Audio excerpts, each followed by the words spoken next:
الحمدللہ رب العالمین والصلاة والسلام علی سید المرسلین اما بعد فاعوذ باللہ من الشیطان الرجیم بسم اللہ الرحمن الرحیم۔ پڑھیے الصلاة والسلام علیک یا رسول اللہ وعلی آلک واصحابک یا حبیب اللہ۔ الصلاة والسلام علیک یا نبی اللہ وعلی آلک واصحابک یا نور اللہ۔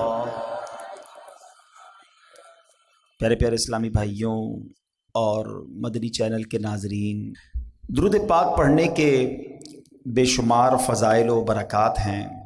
فرمانے آخری نبی رسول ہاشمی صلی اللہ تعالی علیہ وآلہ وسلم ہے، مسلمان جب تک مجھ پر درود پڑھتا ہے فرشتے اس پر رحمت بھیجتے رہتے ہیں۔ اب بندے کی مرضی ہے کم پڑھے یا زیادہ۔ یہ کیسا فرمان ہے، اور چند جملوں میں کیا کمال کی بات کر دی ہے کہ کتنی رحمتیں چاہیے، کب تک رحمتیں چاہیے، اب تمہاری مرضی ہے۔ جتنا پڑھنا ہے تمہیں کم پڑھنا ہے تو کم پڑھو، یا زیادہ پڑھنا ہے تو زیادہ پڑھو۔ مثال دیتا ہوں، دنیاوی مثال ہے چوٹ کرنے کے لیے، کہ کوئی بندہ آپ کے سامنے کھڑا ہو جائے، ہاتھوں میں اس کے پیسوں کی گڈیاں ہوں، ہزار ہزار کے نوٹ ہوں، کہتا جائے جتنے درود پڑھو اتنے 1000 روپے دوں گا، اب تمہاری مرضی ہے کتنے پڑھنے ہیں۔ تو بندہ کہے گا یار یہ گڈیاں تھوڑی تھوڑی اور لے آؤ، میں پڑھتا ہی رہوں گا، میں نے نہیں چپ ہونا۔ ہر درود پر 1000 روپے، وہ ایک درود پڑھے 1000 پکڑا دے، دوسرا پڑھے دوسرے پکڑا دے، تیسرا پڑھے تیسرے پکڑا، اور کتنے پڑھنے ہیں؟ ہم کہیں گے باقی سارے کام ختم، اتنے سارے پیسے مل جائیں گے۔ نبی پاک نے کیا خوبصورت بات کی ہے کہ بندے کی مرضی، جب تک درود پڑھتا رہے گا رحمتیں برستی رہیں گی۔ مجھے سچ بتاؤ، دنیا کے 1000 2000 5000 لاکھ 2 لاکھ کیا بیچتے ہیں میرے اللہ کی رحمت کے آگے؟ جس کے ساتھ رحمت الہی ہو جائے اس کے تو سارے غم دور ہو جائیں گے نا۔ اصل میں ہم لوگ ہیں فوری رزلٹ چاہنے والے لوگ، ہمیں لگتا ہے یار ابھی درود پڑھا ملا تو کچھ نہیں ہے۔ دنیا میں جو چیز فوراً ملتی ہے بندہ فوراً وہ کام کرتا ہے۔ دیکھیے یاد رکھیے، کچھ معاملات وہ ہیں جن پر ہمارا ایمان اور یقین ہونا بہت ضروری ہے۔ ہمارا پورا جو اسلام ہے نا، وہ آپ اگر دیکھیں تو ہم غیب پر ہی تو ایمان لائے ہیں۔ ہم اللہ پر ایمان لائے ہیں، اللہ کو دیکھا تو نہیں ہے۔ ہم رسولوں پر ایمان لائے ہیں، ہم نے رسولوں کو بھی نہیں دیکھا۔ ہم نے قرآن پاک نازل ہوتے ہوئے بھی نہیں دیکھا، ہم نے یہ بھی مان لیا یہ قرآن آسمانی کتاب ہے، اللہ کی کتاب ہے۔ قیامت دیکھی نہیں اس پر ایمان ہے، دوزخ دیکھی نہیں، جنت دیکھی نہیں، اتنی ساری غیب کی چیزوں پر ایمان ہے۔ اور انسٹنٹلی فوری طور پر جو رزلٹ آتا ہے وہ فوراً کرتے ہیں۔ جو نبی پاک کے سچے وعدے ہیں اس پر بعض اوقات عمل نہیں کرتے۔ ڈاکٹر کہتے کہ جناب اب تم نے چکناٹ کھانی ہے، یا اب تم نے کوئی میٹھی چیز کھانی ہے تو تمہارے ہارٹ کو پرابلم ہو جائے گا، نظر اندر نہیں آ رہا ہمیں، چونکہ ڈاکٹر کہہ رہا ہے تو مان جاتے ہیں۔ حالانکہ میٹھا کھانا حلال، چکنائی والی چیز کھانا حلال، جائز اگر ہے تو حلال ہے۔ ہم حلال کھانوں سے رک جاتے ہیں اس لیے کہ ڈاکٹر کہہ رہا ہے، اور حرام چیزوں سے نہیں رکتے حالانکہ نبی پاک فرما رہے ہیں۔ سوچ کا ڈفرنس دیکھیں۔ ہم یہ سوچتے ہیں کہ ہارٹ اٹیک نہ ہو جائے، مگر یہ نہیں سوچتے کہ ایمان پر اٹیک نہ ہو جائے۔ ہم یہ سوچتے ہیں کہ تھوڑی سی محنت کرتا ہوں تو پیسے مل جاتے ہیں، ہم یہ کیوں نہیں سوچتے کہ تھوڑی سی محنت کروں تو جنت مل سکتی ہے۔ یہ کسی کو درود پاک کوئی دیکھ لینا، جتنے درود پڑھیں اتنی رحمتیں ہیں۔ کتنا پڑھنا چاہیے تھا؟ ذرا مل کر کہیے سبحان اللہ، الحمدللہ، اللہ اکبر۔ کتنی دیر لگی؟ 15-20 سیکنڈ؟ کیا کما لیتے ہو؟ ذرا کبھی حساب کرنا، ایک دن میں 15-20-25 سیکنڈ میں کیا کما لیتے ہیں ہم؟ کچھ بھی نہیں۔ مگر اللہ نے نیکیاں کمانا ہمارے لیے کتنا آسان، اور کتنی بڑی بڑی نیکیاں۔ حدیث پاک کا مضمون ہے جو ایک بار سبحان اللہ کہے جنت میں درخت لگا دیا جاتا، ایک بار الحمدللہ کہے جنت میں درخت لگا دیا گا، ایک بار اللہ اکبر کہے جنت میں درخت لگ جاتا۔ کتنے درخت لگانے چاہیے تھے، لیکن پھر بھی نہیں۔ تھوڑی دیر تک جذبہ آتا ہے، بندہ تسبیح نکالتا ہے، پھر بھول جاتا ہے، پھر دنیا میں لگ جاتا ہے، پھر موبائل میں لگ جاتا ہے، پھر سوشل میڈیا ہے اور ہم ہیں اور غفلتیں ہیں۔ نہ کریں ایسا، زندگی بڑی مختصر ہے، اچانک چلے جائیں گے، میں بھی چلا جاؤں گا، آپ بھی چلے جائیں گے۔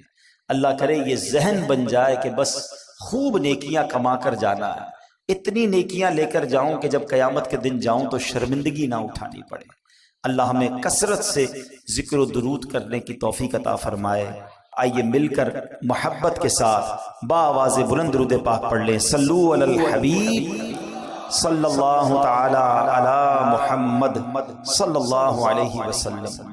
ورد لب ہر دم درود و سلام ہو، ورد لب ہر دم درود و سلام ہو، یا شہ عرب و عجم کر دو کرم، آمین۔ پیارے اسلامی بھائیوں، قرآن مجید فرقان حمید ہر پارہ، ہر رکوع، ہر سورت، ہر آیت اور ہر لفظ ہمارے لیے اللہ کی بہت بڑی نعمت ہے۔ قرآن کی شان سبحان اللہ، یہ کلام اللہ ہے، یہ سب سے بڑا نبی پاک علیہ السلام کا معجزہ ہے، اور یہ ہم پر اللہ کریم کا بہت بڑا انعام ہے۔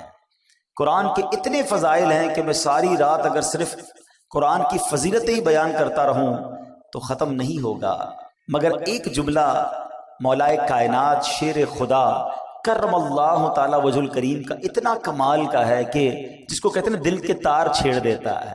آپ کیا خوبصورت انداز میں قرآن کو سمجھاتے ہیں، شیر خدا ہے نا، علم کا، وہ کہتے ہیں نا نبی پاک فرماتے ہیں میں علم کا شہر ہوں اور علی اس کا دروازہ ہے، تو باب علم ہے نا۔ کہتے ہیں جب میرا جی چاہتا ہے کہ رب مجھ سے بات کرے، کتنی بڑی بات ہے، اللہ سے ہم کیسے بات کر سکتے ہیں؟ کمیونیکیشن ود اللہ سبحانہ و تعالی۔ آج بڑے آدمی سے بات نہیں کر سکتے، نمبر نہیں ملتا، نمبر ملتا ہے تو فون نہیں اٹھتا، بیچ میں سیکرٹری، بڑے پرابلمز۔ اللہ سے بات کرنی ہے اور اللہ ہم سے بات کرے، کتنا کمال کا جملہ ہے۔ فرماتے جب میرا جی چاہتا ہے رب مجھ سے بات کرے، میں قرآن پڑھنے لگ جاتا ہوں، اور جب جی چاہتا ہے میں رب سے بات کروں، میں دعا کرنے لگ جاتا ہوں۔ ان دونوں کاموں میں کوئی زیادہ مشکل نہیں ہے۔ قرآن کیا ہے؟ کلام اللہ ہے نا، اللہ کا کلام ہے، تو گویا رب تم سے کلام کر رہا ہے، اور جب تمہیں رب سے بات کرنی ہے تو ہاتھ اٹھاؤ اور دعا مانگنا شروع کر دو، تم رب سے بات کرنا شروع کر دو گے۔ تو کلام اللہ کی تو کیا بات ہے۔ آج کلام الہی کی ایک صورت، یعنی میں بتانا یہ چاہ رہا ہوں کہ قرآن مجید فرقان حمید کا ہر لفظ، ہر آیت اور ہر صورت کیا کمال کا معنی رکھتی ہے، اور کتنے شاندار میسیجز ہیں۔ آج قرآن پاک کی ایک بڑی مختصر صورت ہے، مگر اس صورت میں ہمارے لیے کیا کیا میسیجز ہیں اور کیسا دل ہلا دینے والا پیغام ہے، آئیے آج وہ آپ کو بتاتا ہوں۔ خادم مصطفیٰ صحابی رسول حضرت انس بن مالک رضی اللہ تعالیٰ عنہ فرماتے ہیں کہ پیارے آقا مکی مدنی مصطفیٰ صلی اللہ تعالی علیہ وآلہ وسلم کی مبارک عادت تھی کہ اگر کوئی صحابی 3 دن تک بارگاہ رسالت میں حاضر نہ ہوتے تو آپ ان سے متعلق پوچھتے کہ وہ کہاں ہیں، اور اگر وہ سفر پر ہوتے تو ان کے لیے دعا فرماتے، اگر مدینہ پاک میں ہوتے تو ان سے ملاقات کے لیے تشریف لے جاتے، اگر کوئی صحابی بیمار ہوتے تو میرے آقا ان کی عیادت کے لیے تشریف لے جاتے۔ ایک بار کا واقعہ کہ ایک انصاری صحابی رضی اللہ تعالیٰ عنہ 3 دن تک بارگاہ رسالت میں حاضر نہ ہوئے۔ نبی پاک علیہ السلام نے صحابہ سے پوچھا کہ وہ کہاں ہیں، نظر نہیں آ رہے۔ کہا حضور وہ تو شدید بیمار ہیں۔ یہ خبر سن کر سردار انبیاء محبوب خدا صلی اللہ تعالی علیہ وآلہ وسلم نے حضرت ابوبکر صدیق اور حضرت عمر فاروق اور چند دیگر صحابہ کو لیا اور ان کی عیادت کے لیے تشریف لے گئے۔ آئے ہائے، صحابی کی قسمت تو دیکھو، آقا بھی جا رہے ہیں، صدیق اکبر بھی جا رہے ہیں، عمر فاروق بھی جا رہے ہیں، سر بالی انہیں رحمت کی ادا لائی ہے، سر بالی انہیں رحمت کی ادا لائی ہے، حال بگڑا ہے تو بیمار کی بن آئی ہے۔ اب کیا ہوا؟ آقا علیہ السلام آخری نبی رسول ہاشمی صلی اللہ تعالی علیہ وسلم نے اپنے پیارے صحابی کو دیکھا، واقعی شدید بیمار تھے۔ آپ نے خوبصورت اور پیارے انداز میں تیمارداری فرمائی، احوال پوچھا، حال پوچھا، تو اس صحابی نے اپنا حال عرض کرتے ہوئے اپنی بیماری کا ایک بڑا کمال کا واقعہ بتایا کہ بیمار ہوا کیسے میں۔ کہتے حضور بات یہ ہے کہ ایک روز میں مغرب کی نماز میں آپ کی مسجد میں حاضر ہوا، آپ نماز پڑھا رہے تھے، میں آپ کے پیچھے نماز پڑھ رہا تھا، اور آپ نے اس روز نماز میں سورہ قارعہ کی تلاوت کی۔ قرآن پاک کے